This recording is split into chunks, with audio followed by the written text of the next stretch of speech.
Sometimes all we need is a little luck. This is a story about a lost radio, a lucky Kebari, the most beautiful of trouts, and meddling with powerful forces, sometimes better left alone. As we are entering the story at the birth of the Lucky Kebari, I will take a minute to give you a few preluding details to our story. It starts with a Sunday afternoon hike to investigate a creek named Lost Trout Creek. I chose the destination simply for the name. I thought if I discovered trout in Lost Trout Creek, it would make for a good story. I could come up with a catchy title like Rediscovering Trout in Lost Trout Creek. The problem was, Lost Trout Creek turned out to be fishless and therefore appropriately named. Sometimes you just have to see these things for yourself. But in this trip is where our story truly begins. My oldest son, at some point on our hike, dropped one of my radios, and this loss was not discovered until we got home that night.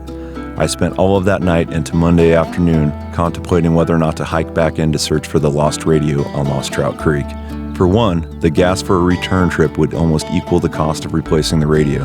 Two, my best chances of finding it would be while the battery was still good, so sooner rather than later would be in favor of our search. And finally, what were the chances I would even find it? What I needed was a little luck and a way to offset the risk of not finding the radio. This is where the positives started outweighing the negatives. I thought, well, I could stop and fish a nearby creek that I know has fish in it. Could I shoot a video on this? My video on Lost Trout Creek didn't really pan out, but maybe it was just the beginning of a more nuanced, complex web of storyline.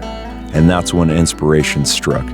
A few weeks ago, I realized I had never tied or fished a traditional tenkara pattern. I have just always used Western patterns with a tenkara rod. A trip like this would be the perfect opportunity to amend this problem. In the same stroke of inspiration, I thought, I wonder if anyone has ever told the story of a fly from birth on the vise to water to catching fish. And this brings us back to the vise and the pattern chosen for our story. The pattern is a variant of Tenkara Addict's Idaho Killer Kebari, which is essentially a Utah killer bug with the addition of a dry fly hackle. Since I was in need of a little luck in my endeavor and happened to have some Jameson Shetland Spindrift and Leprechaun Green I had ordered a few weeks prior, I tied one up in green and altered the name to the Lucky Killer Kebari. In fly tying, something called a trigger is often discussed. A trigger refers to a specific quality or characteristic a pattern possesses that induces a fish to strike.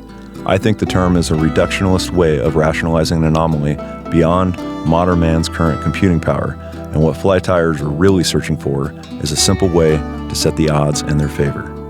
Or a little bit of luck. And maybe a simple color variation and name change could be just what I needed. And so we set off on our journey, and after arriving at the creek, I tied on the Lucky Killer Kebari, snuck up to the edge of the creek, cast my fly, and pulled in a beautiful South Fork strain of the California Golden Trout.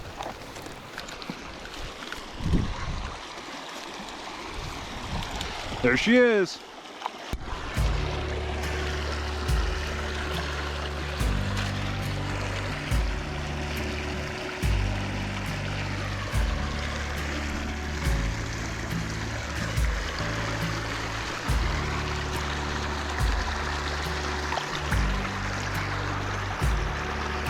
After releasing the trout, I nipped off the Lucky Killer Kebari and dropped it back in my pack. And that night, during the fishing report at our local fly fishing club meeting, I told the story of the Lucky Kebari and donated it to the general raffle so it could set the odds in favor for the next angler. Oh, and on the radio. As I entered the next meadow on my hike, I keyed up the radio a few times, heard it echoing in the distance, and quickly located it tucked under the tall grass besides Lost Trout Creek. All in all, it turned out to be a great day. Go fishing often, and we'll see you next time.